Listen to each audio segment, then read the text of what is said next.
Hello everyone, we're going to be doing our EMEA power rankings today. Now it was the Swiss stage over the last weekend and it gave us our top 16 teams. And then there was a bit of drama and we had some disqualifications and then we got a slightly different top 16 teams. So we're going to be looking at that new top 16 teams today and ranking them from 16th to 1st. Now, we're not going to worry too much about the detail of the groups right now, but hopefully by ranking them 16th to 1st, it'll kind of give you a pretty good indication of who I think is going to get out of groups and what order they're going to get out of groups in. So, without too much ado, let's move on to everyone's favourite part of one of these videos, the bit where I show you a colourful spreadsheet. Now, these are all the teams that qualified in the top 16 post-disqualification. They are currently listed in order of that qualification seeding, with Twisted Minds at the top, obviously after that impressive 2-0 of what is now called Bubo Spray Check in towards the end of that Swiss stage. But we're going to actually start at the bottom here. We've got all of our players listed. We've got tanks in green, DPS in pink, and supports in blue.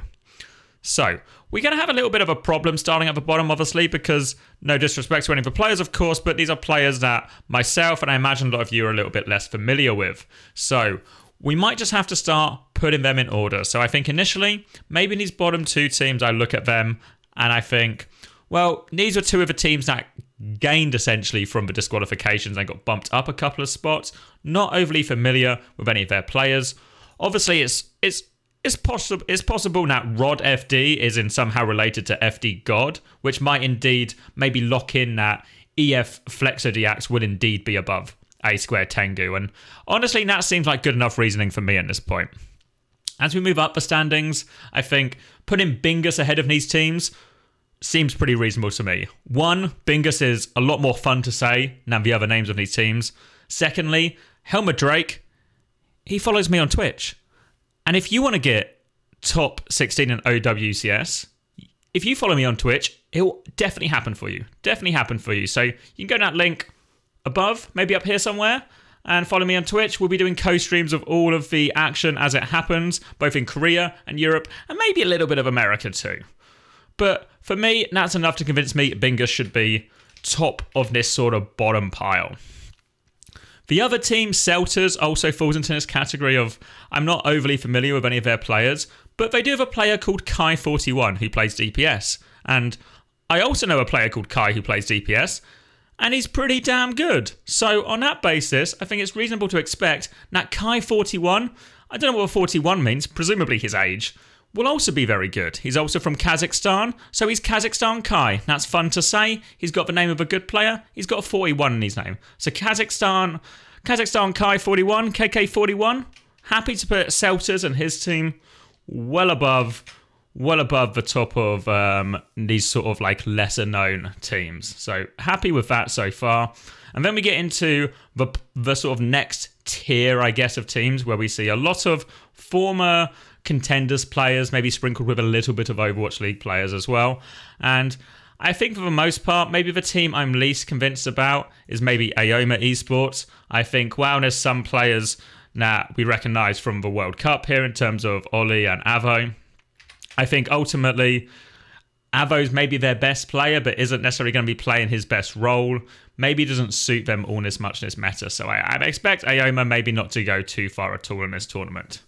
Then we sort of actually maybe need to start jumping around a bit, because I actually think, oh yeah, even though they're very much labelled as a one-trick team who maybe can only go so far playing their niche, and I think I have to agree with the sentiment that this isn't the best meta for Arya. A lot of their heroes don't work. Kaya has a really hard time playing Junkrat. Bull is actually quite a functional hero in this meta, and what happens when that happens is people get a little bit more used to playing against the Bull, and it feels like Arya just don't have that same X factor or wild card factor now they do in some other meta. So I don't know if they're going to be next, but I think Arya is definitely in this group.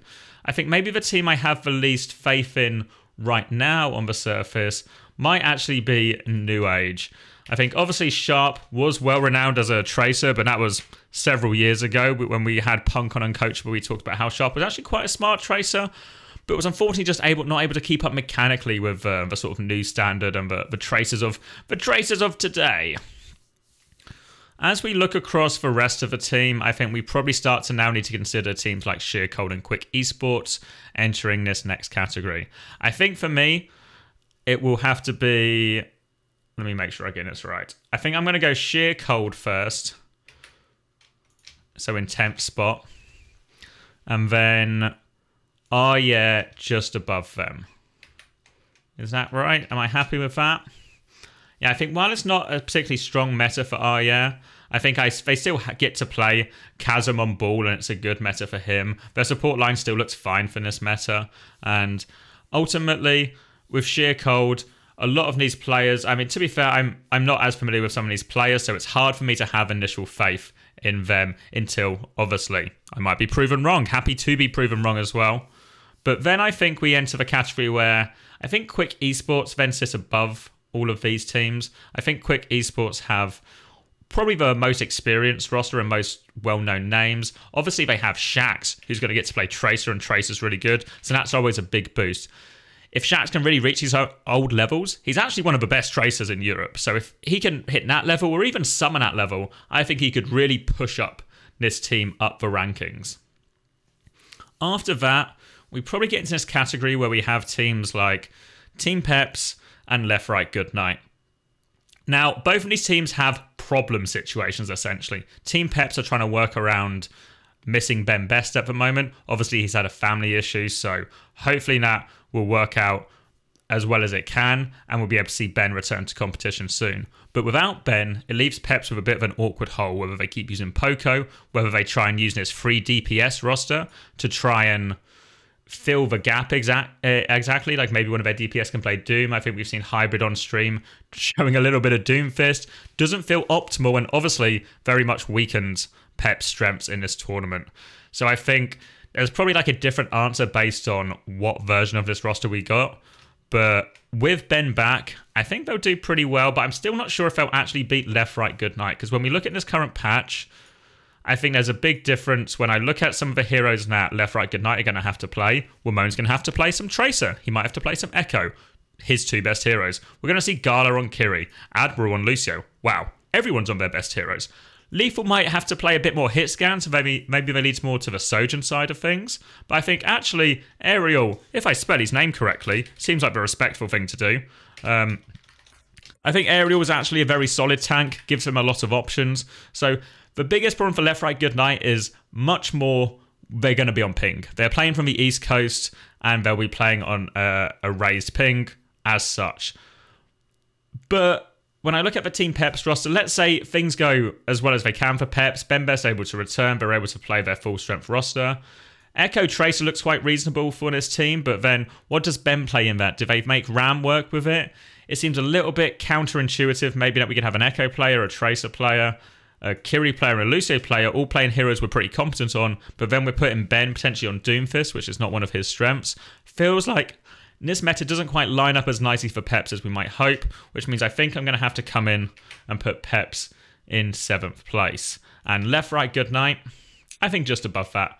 I think as much as there's a lot of talent on this team, the ping is going to limit them from breaking into what we'll talk about next, which is really the top 5. And maybe it's no surprise that the top 5 in the seedings are also the teams I think are going to be the top 5 ultimately overall. Maybe no surprise there at all. And this is where it gets potentially very tricky, because there's a lot of talent here, there's a lot of different rosters, and there's also a currently ever-evolving meta that is also shifting these power levels as we go through as well. So, on paper, Twisted Minds have beaten most of these teams, and therefore, once they're now Twisted Minds are back on their RAM, feel like one of the strongest teams again, but will not hold true. Because I also feel that while Twisted Minds are the best team on this RAM mirror, when KSA can play RAM, Quartz can play Sojourn, UB on Tracer, it looks really good. But the other teams know this.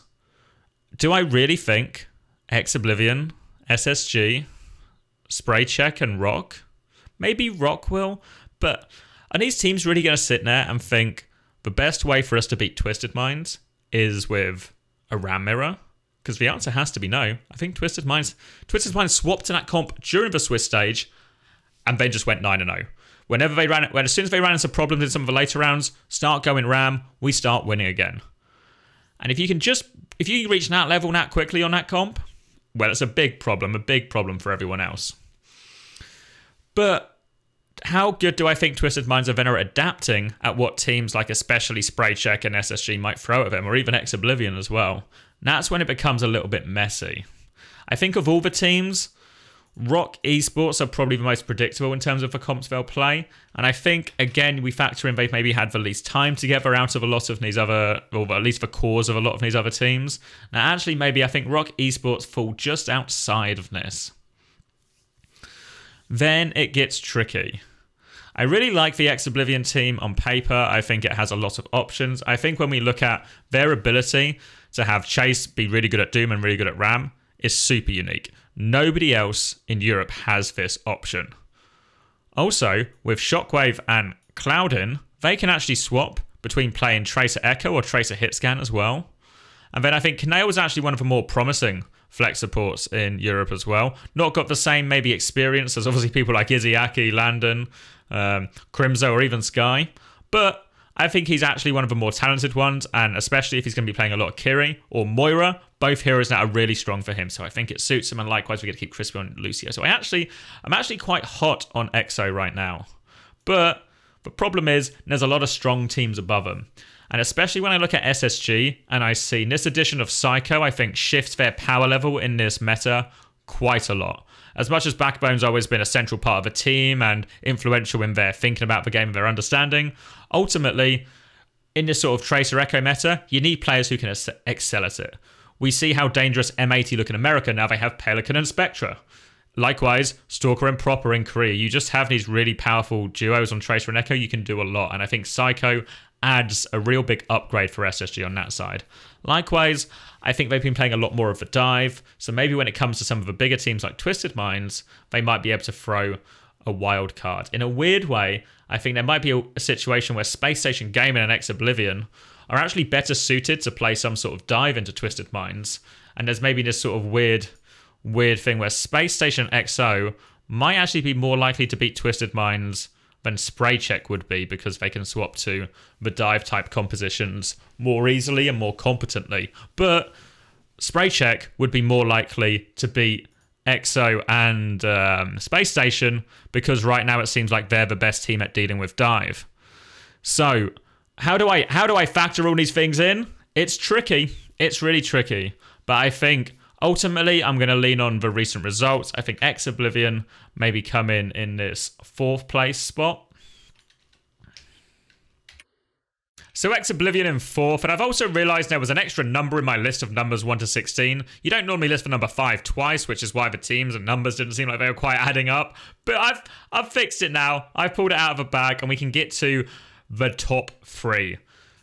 Oblivion, it should be said that I do really like their roster. I think with Chase and with Kaneo, they've got 2 of the sort of biggest talents in Europe who weren't in Overwatch League. Obviously, you've got to always mention Yubi and Quartz when you say something like that. But I think they're really players with a very high talent level, and I'm excited to see do well. I think the fact that Chase can play Ram and Doom to a high level in this meta, it's something that only applies to Oblivion. Shockwave likewise can play Hitscan and Echo, another thing that's quite rare for DPS players in this meta. So I think they've got a lot of options, and they can really be a bit of a dark horse to break into this top 3. And even if they can't break into the top 3, I think they'll still do very well as long as they can play to their potential. Then we get to this top 3 situation. And Twisted Minds may be the obvious choice because they 9-0'd the Swiss stage. But we also have to ask the question of, the biggest suspicion I think I have over Twisted Minds is how good are they at adapting to new compositions, or adapting to maybe something that isn't a rush mirror. Maybe in a rush mirror, it's really easy to convince yourself Twisted Minds will just win. But do I really think Space Station and Spraycheck are going to go down playing that? I can't see it. I mean, I think it's harder for Spraycheck in some ways, because with Vestler and Cloudy on tank, they can't swap to dive in the same way Space Station can put Haddy on ball, or like we were talking about EXO, they can put Chase on Doom. So they're a bit more limited, but do I really think Goomba and that team are just going to go, I guess we'll take the Ram mirror and maybe lose? I think they'll have a few curveballs. I think they'll put Twisted Minds under pressure, but ultimately I'm not sure if their hero pool can really pull Twisted Minds out of their comfort zone. And if you can't pull Twisted Minds out of their comfort zone, maybe it's just not enough. So at this moment, maybe I am Twisted Minds above Spraycheck. How do I factor Space Station into this equation? I think Spraycheck over Space Station is actually maybe pretty clear for me right now. I think Spraycheck are the best at dealing with dive, which obviously shutdowns a lot of options Space Station have. And I think what happens with something like that as well is it also gives maybe Twisted Minds a little bit of a platform to steal from in terms of how to deal with Space Station Gaming's dive as well. So I think there's potentially more obvious solutions for Twisted Minds to adapt to those problems than maybe if another team was to bring like a sort of third comp we've not really considered yet into the equation. So because of that, I think Twisted Minds actually might still stay at the top. Spraycheck will stay quite firmly in second, though I can see a real argument this goes up here. Because even at Ram Mirror they took in their OWCS Swiss stage, when we looked at the replays, I think there's a real argument Spraycheck were not playing to their normal standard. Lots of mistakes that we don't really associate with them. So while Twisted Minds played well, 100% deserved a win, and 100% looked like the best Ram team we've seen so far, I don't think it's that one-sided as we saw in that match normally. I think normally it should indeed be closer, and there's a chance for an upset, but I find it difficult for Spraycheck to shift too far away. We'll see if they can cook anything up comp-wise, but right now I'm not seeing anything that convinces me they can shift the meta far enough away from Ram. And then that leaves Space Station in third. So maybe this isn't the most hot take power rankings at the top. Lots of them in the order they finished. But I think the big story here is Twisted Minds rising to the top. If they can keep it a Ram meta, keep it based around that, then I think we're going to see lots of success for them. I still think, in reality, in this top four could probably finish in most orders. Maybe Rock Esports are just behind. I think they may be sitting there like, they have a sort of tier break here, I think, Rock. Everyone else below them, everyone else above. But I think this top four can really go in almost any order, I think, as well. A lot of these feelings and I'm having are based on what the current read of the meta feels like. Certainly we've seen in America, we're starting to maybe get to more of a rock, paper, scissors type tank meta when there's lots of swaps coming out, especially from Toronto and also Hawk on M80 as well.